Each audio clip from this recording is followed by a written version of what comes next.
faithfully delivering value by interpreting great books from around the world. Hi, this is Sally's Book Talk. Today we're exploring the book titled The Road to Power. The subtitle is Catherine the Great. The author is Robert K. Massey, an American historian and Pulitzer Prize winner. In ancient politics dominated by men, it was often seen as a man's game. Looking around, the power arena is filled with men. Even when women appear, they're often victims or decorations. True female politicians are rare. Naturally, they stand out because of this. Whether it's Cleopatra, skilled in political balance, Wu Zetian, China's only female emperor, or Queen Elizabeth I, who led Britain to greatness, they all shine brightly in history. Catherine II is one of these stars. She's the only empress of Russia honored as the Great. In her 34-year reign, she reformed domestically to boost national strength and externally partitioned Poland and fought Turkey to expand territory. Her exchanges with French Enlightenment thinker Voltaire built her image as an enlightened monarch, while her romantic affairs spread across Europe as dinner gossip. In short, Catherine had both grand vision and personal charm, drawing attention in life and beyond death. Germany, Britain, and America have all made films and shows about her. Russia's own Catherine the Great series aired 3 seasons to rave reviews, with season 4 in the works. Today's biography exhausts nearly all existing sources on Catherine, vividly recounting her fascinating life with smooth detail. I'll split her story into 2 parts at her throne seizure, with the first part covering 3 sections. 1. Early life as a princess from Germany. 2. Treading on thin ice to gain a foothold in the Russian court. 3. Seizing the throne through a coup to reach power's peak. All right, let's start with part 1. Early life as a princess from Germany. On April 21st, 1729, Catherine II was born in the Duchy of Anhalt-Zerbst in modern eastern Germany, originally named Sophia Augusta Friedricha. She changed this name after moving to Russia. For simplicity, we'll keep calling her Catherine. Catherine's father was Prince Christian Augustus, ruler of the duchy, so she was born a princess, but that wasn't anything special. 18th century Germany was fragmented into over 300 states, with countless princes and princesses. Toss Catherine in there and she'd be completely invisible. Besides, Augustus was that typical German noble, beautiful, straightforward, and with limited imagination. In his view, his daughter should follow convention, marry someone of equal status, bear children, and pass away peacefully. You know, those fairy tales where princes and princesses overcome hardships to live happily ever after. Sorry, but that's just fairy tales. In the real world, most princesses lead thoroughly unremarkable lives. But Catherine was destined to be different because she had an extraordinary mother. Johanna Elizabeth was a princess from the Duchy of Holstein in northern Germany. At 15, she married the 42-year-old Augustus. Their differences went far beyond just age. Augustus was stern and rigid, disliking extravagance and social events. Johanna was lively, spoiled since childhood, and loved socializing. Anyone who met this older husband and younger wife saw the contrast immediately. Augustus always stood ramrod straight, moved stiffly, spoke sparingly, and was rather dull. Johanna, though, had golden curls, a lovely face, a graceful figure. She was a recognized beauty. Plus, she was eloquent and radiantly charming. Parents shaped their children deeply. Catherine's rigor and precision came from her father, while her talent for using charm and intellect to captivate others and revel in admiration clearly came from her mother, and the mother's influence was stronger. As an adult, Catherine openly expressed gratitude toward her mother, yet her feelings were complex. Beyond gratitude lay resentment. But where did that resentment come from? That brings us to Johanna's favoritism. When Catherine was just over a year old, Johanna gave birth to a boy named Wilhelm. Under German customs then, thrones passed only from father to son. Thus, Wilhelm automatically became heir to Anhalt. For Johanna, ensuring the heir's well-being was paramount. And since little Wilhelm was sickly and needed extra care, she devoted herself entirely to him, inevitably neglecting her daughter.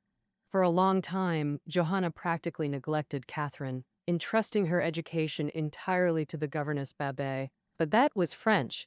She taught Catherine French and guided her reading of works by French authors like La Fontaine, Corneille, and Molière. This laid a solid foundation for Catherine's future interactions with French thinker Voltaire and her standing in the French-speaking Russian court. Catherine was deeply grateful, praising Babet as noble-souled, cultured, gentle, patient, and having a heart of gold. One could say Babet partially filled the void left by her mother's absence.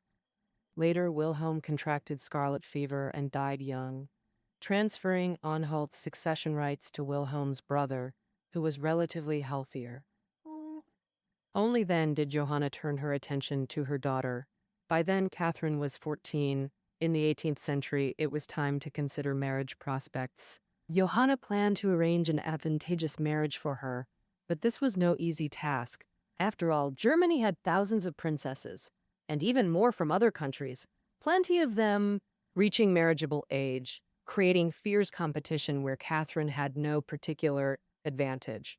Though her family was noble, they weren't exceptionally wealthy, and Catherine's appearance wasn't outstanding. In short, hopes of marrying into great fortunes seemed slim. But Johanna persisted. She took Catherine across Germany, visiting royalty, mingling in high society to find a wealthy match, finally finding opportunity in Holstein, her birthplace. There, Catherine met Peter Ulrich, a year older than her, and he was no ordinary figure. His mother was the eldest daughter of Russian Tsar Peter I, his father the Duke of Holstein, making him Peter I's grandson, known as Peter III. After his parents died, Peter inherited his father's title and was placed under a prince's guardianship in Holstein. That prince happened to be Johanna's own brother. So, through family connections, Catherine became acquainted with Peter III. They reportedly got along quite well and shared mutual affection. However, had Peter merely been a duke, the proud Johanna might not have married her daughter to him. But he held another identity, heir to the Russian throne. In 1741, Peter I's youngest daughter, Elizabeth, staged a coup to become Tsarina. Childless, she chose her nephew Peter III as heir. And so it was. Peter was designated the next Tsar, and soon left Holstein for Russia. Johanna realized this was her daughter's best possible match. She couldn't miss this chance. The key was Empress Elizabeth's approval. Would she agree? Luck favored Johanna again. The Empress had been deeply in love with Johanna's other brother in her youth. Their wedding was planned when he contracted smallpox and died young, leaving Elizabeth heartbroken and vowing never to marry. The Empress's hidden pain became Johanna's opportunity. She wrote to the Empress, reminiscing about the past with regret, and enclosed Catherine's portrait, hinting at her true purpose, a marriage proposal. Perhaps due to lingering affection, the Empress showed keen interest and invited Johanna to bring Catherine to Moscow for personal evaluation. In January 1744, on the 29th, Johanna and Catherine embarked on their journey to Russia. On the evening of February 9th, mother and daughter were received at the Kremlin by Empress Elizabeth and her nephew Peter III. Catherine was awed by the Empress's charisma and majesty, and Catherine was on a congress. In contrast, the frail and sickly Peter III lacked any presence. The astute Catherine immediately realized the marriage depended entirely on winning the Empress's favor. That Peter's opinion mattered little, so could she succeed? Part 2, Treading on Thin Ice. I'll now recount how Catherine gained her footing in the Russian court. Elizabeth took a liking to Catherine, but insisted she clear 2 hurdles first: language and religion. First, the language barrier. Catherine only spoke German and French. French was the lingua franca of European aristocracy. It sufficed at the Russian court, but since she'd marry into Russia, mastering Russian was essential. Catherine threw herself into studying immediately. Regular lessons weren't enough. She'd rise at midnight, pacing icy stone floors with candle and book, reciting Russian vocabulary. It was early spring, still bitterly cold. Soon Catherine developed pneumonia, burning with fever and unconscious for days. Throughout, Empress Elizabeth kept vigil by her bedside, only relaxing when Catherine awoke. Illness brought suffering, but also won hearts. Maids spread word of Catherine contracting pneumonia while learning Russian throughout the court, greatly elevating her status among Russians. Now, back to the religious hurdle. Influenced by her family, Catherine was raised Protestant, while Russia adopted Orthodoxy as the state religion. To gain Russians' trust, she had to change her faith. Trust could only be gained by changing her faith. Despite the pain, Catherine bowed to reality. The conversion ceremony to Orthodoxy was presided over by Elizabeth. To show honor, the Empress also bestowed her own mother's name, Catherine, upon this German princess, calling her Catherine II. Having cleared both the language and religious hurdles, and with Catherine and Peter of age, it was time. In August 1745, the two held a grand wedding. At 16, Catherine officially became the wife of the Russian heir. If you think the prince and princess would live carefree lives, you're mistaken. Surviving in a court full of dangers? How easy is that? Moreover, as a formidable ruler, Empress Elizabeth was paranoid and ruthless. A slight misstep by a subject could lead to ruin. So the reality was that from their marriage in 1745 to 1761, for 16 years, until the Empress's death, Catherine lived cautiously every day, as if walking a tightrope. Even so, setbacks constantly threatened Catherine's position, with 3 being particularly perilous. I'll tell them one by one, starting with the first. Her mother's expulsion. Catherine couldn't have reached this point without her mother. Johanna's painstaking efforts, yet there was an insurmountable rift between mother and daughter. As mentioned earlier, Johanna neglected her daughter to care for her son. By the time she returned, Catherine was in her teens, making it hard to rebuild a good parent-child relationship. Later, after coming to Russia, Catherine entered adolescence, acted rebelliously, and always opposed her mother. Johanna felt she had worked tirelessly to pave her daughter's future, only to be repaid with constant defiance. Feeling wronged, she often clashed with her daughter. News reached Elizabeth's ears, who conceived the idea of sending Johanna away. Then a secret report prompted her decision. The secret report revealed that Johanna was conspiring with Prussia's King Frederick II. How did these two get involved? It turned out that Prussia was just a small kingdom in northeastern Germany, small in area and weak in power. But its king, Frederick II, was ambitious, reorganizing the military and expanding everywhere. This aroused vigilance from Russia and other neighboring powers. Frederick wanted to ease tensions. Catherine, this German princess marrying into Russia, was undoubtedly an opportunity. He approached Johanna, asking her to gather intelligence on high-level dynamics in Russia after arriving and to influence Elizabeth. Lacking political experience, Johanna readily agreed and frequently wrote to Frederick reporting updates, but she was careless.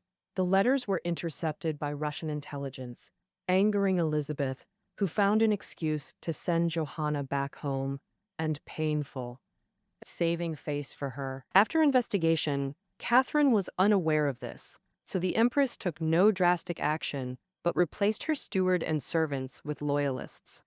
Strengthening surveillance. Although Catherine had conflicts with her mother always shielded her from storms.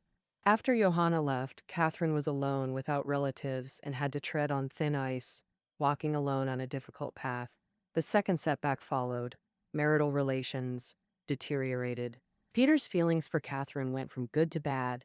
Initially, he found Catherine gentle and understanding, willing to confide in her. Later, he grew resentful, even unwilling to be in the same room. The author points out this was caused by both physical illness and psychological distortion. First, the physical illness. Before marriage, Peter contracted smallpox and was isolated for a time. Although he survived, his face was covered in scars, making him look fearsome. After all, Catherine was young. After isolation ended, at their first meeting, she couldn't suppress her fear and trembled in front of Peter, severely wounding his self-esteem. From then on, he consciously distanced himself from Catherine. Now, the psychological distortion. We know Elizabeth came to power through a coup, so she always feared the same happening to her, that she was highly vigilant. For Peter, the heir, she imposed strict control and took every precaution, which provoked his rebellious psychology. He dared not confront her openly, but expressed discontent through passive resistance. For example, Elizabeth wanted him to learn Russian, but he deliberately refused. After years in Russia, he still only spoke German and openly mocked Russian as vulgar. Another example. Traditionally, the heir serves as commander of the Imperial Guard and must wear the officer uniform. Peter, however, disliked the loose-fitting dark green Russian military uniform and had a green uniform custom-made in Prussian style. He wore it ostentatiously in public, making outsiders think the Russian Imperial Guard was commanded by Prussian officers. Oh. Peter's behavior stood in stark contrast to Catherine, who obeyed the Empress and worked hard to integrate into Russia. Believing his wife deliberately opposed him, Peter grew to despise her and took a noblewoman named Vorontsova as his mistress, flaunting their affair publicly. As for Catherine, Peter refused to even touch her. Their marriage completely deteriorated and never recovered, triggering the third crisis. Status crisis. In feudal society, continuing the bloodline was a woman's paramount duty, especially in royalty. But Peter saw Catherine as an enemy and wouldn't go near her, so how could they conceive? What could they conceive? Empress Elizabeth ignored this.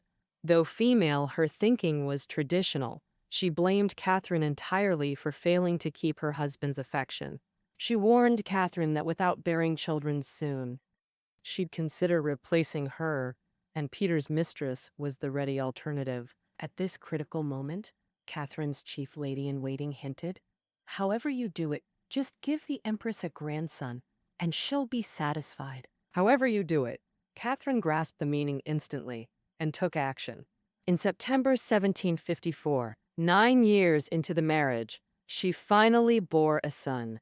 Overjoyed, Elizabeth named him Paul and doted on him. Whether Paul was Peter's biological child remains a palace secret unknown to outsiders. Regardless, Catherine received lavish rewards and her position solidified. She realized more clearly that to secure her place in the Russian court, she must stay close to the Empress. Her husband, Peter, was utterly insignificant.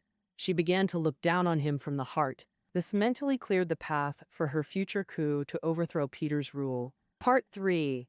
Seizing the Throne. I'll recount Catherine's rise to power. After Paul's birth, Elizabeth kept him by her side, caring for him personally. For a long time, Catherine struggled to even see her son. Though the separation hurt, it gave her time to contemplate the future. Catherine knew the aging empress meant Peter would soon ascend, and life would become unbearable unless she prepared. The immediate priority was finding allies to build influence and deter Peter. But how could a German outsider, isolated in Russia, find allies? At this point, Catherine's innate political talent emerged as she quickly formed a trio alliance. The first was Nikita Panin. Count Panin was a seasoned diplomat, highly respected in bureaucratic circles and deeply valued by Elizabeth. The Empress appointed him chief court tutor, responsible for Paul's education. Under the pretext of caring for Paul, Catherine frequently interacted with Panin. Over time, Panin discovered her extraordinary insight and demeanor that exuded royal bearing compared to Peter's childish thinking and eccentric behavior. Like a wayward teenager, Panin greatly admired Catherine and pledged his service. Catherine's second ally was Princess Dashkova. Remarkably, she was the sister of Peter's mistress Vorontsova.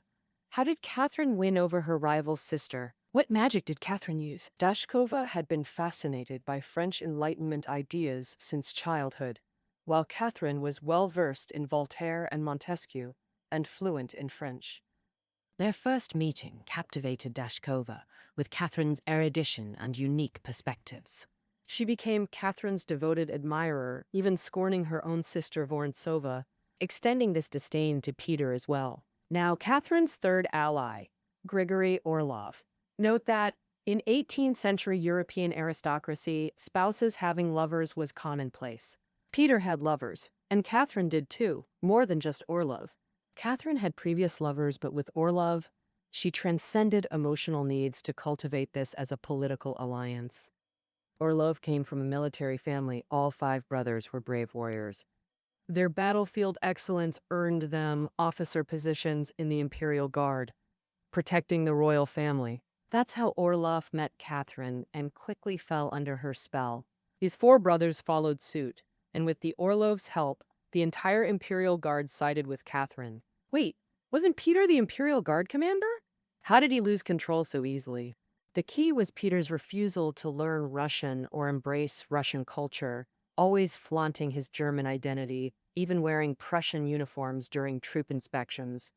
Well, Remember, Russia was then allied with France against Prussia in war. The Orlov brothers had fought bloody battles on the front lines. Now they had to endure inspection by someone wearing enemy uniforms. Their resentment was palpable. the thought of this man becoming their czar made Russian soldiers recoil. They'd rather obey the thoroughly Russianized Catherine. Thus, Catherine gained support from senior statesmen represented by Panin. With Princess Dashkova as her insider at court and control of the Imperial Guard protecting royalty, she became a formidable political force. But it's premature to say she already intended to replace Peter at this stage. The author notes Catherine's initial goal was self-preservation. The coup resulted from rapidly changing circumstances. On January 5, 1762, Elizabeth passed away at age 53. Peter III ascended the throne after nearly 20 years under the Empress's shadow. Since arriving in Russia at 14, Peter finally emerged, feeling triumphant. He immediately implemented reforms according to his will, releasing political prisoners, cutting taxes, and exempting noble sons from military service. These measures won popularity and helped establish Peter's authority. Clearly, he wasn't politically inept. However, 4 rash actions ultimately doomed his reign. First, suppressing orthodoxy. Peter despised Russian culture and scorned its core element, orthodoxy. After coronation, he decreed transferring all Orthodox church properties to a government department, which also controlled church appointments. This stripped the Orthodox Church of independence, reducing it to a czarist puppet. Worse, Peter planned to revoke Orthodoxy's state religion status and force Protestantism, inciting widespread hatred. Second, military reform. Among European powers then, Russia's military was indeed outdated in doctrine and tactics, needing modernization.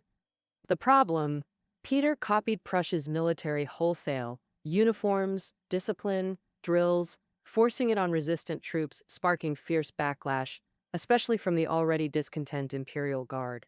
Peter's third move then enraged the bureaucracy. Since 1756, Russia had allied with France and Austria against Prussia in a war lasting 7 years. When Peter ascended the throne, 1/3 of Prussia's territory had fallen. Berlin was besieged, and King Frederick II had no troops left, facing utter despair. But then, unexpected fortune arrived. Peter had idolized Frederick since childhood. He was a die-hard fan. Now that his idol was in trouble, he extended help. In 1762, in April, Russia withdrew from the war and allied with Prussia instead. Overnight, Peter reversed the state policy of opposing Prussia with France and Austria, not only sparing Prussia, but staining Russia with betrayal. The bureaucracy was furious, believing Peter treated state affairs like child's play, utterly unacceptable. These actions turned the church, military, and bureaucracy against him, and his fourth move became the final straw. That was deposing Catherine. Peter's hatred for Catherine was common knowledge. After ascending, he plotted to depose Catherine and make Vorontsova empress. This is where Dashkova proved invaluable. Using her status as Vorontsova's sister, she gathered intelligence for Catherine, enabling early preparation. Catherine knew that as Tsar, Peter held absolute power. Once he decided, she couldn't resist. Her only choice was to gamble everything on a coup. Fortunately, she had substantial support. Peter once hosted a state banquet with over 400 domestic and international guests. Peter repeatedly toasted, celebrating the Russian-Prussian alliance while Catherine refused to toast, enraging Peter to call her a fool. Guests felt it excessive to see the Empress so publicly humiliated. Crucially, Catherine used this to oppose Peter politically, winning broad sympathy. Peter's Prussian alliance policy was deeply unpopular. In late June 1762, Peter left St. Petersburg with Vorontsova for a western palace, reportedly to crown her empress. Without delay, on July 9th morning, the Orlov brothers rallied the imperial guard to swear allegiance to Catherine. They escorted her to Kazan Cathedral for Orthodox anointing, holy oil on her forehead, symbolizing the Holy Spirit. This means Catherine received divine authorization to seize power from Peter. Meanwhile, Count Panin arrived with ministers pledging support. The streets of St. Petersburg were packed with folks who had enough of Peter and were thrilled for the new Tsarina. Things were beyond saving. After getting the news, Peter tried to rally the troops, but soldiers just shouted, "Long live the Empress," making their stance clear. Seeing he was abandoned, Peter reluctantly signed the abdication decree and gave up his power. A few days later, he was accidentally killed by some drunk Imperial Guard officers. Such a bizarre way to go. Folks back then thought Catherine ordered it, and historians agree. What do you think?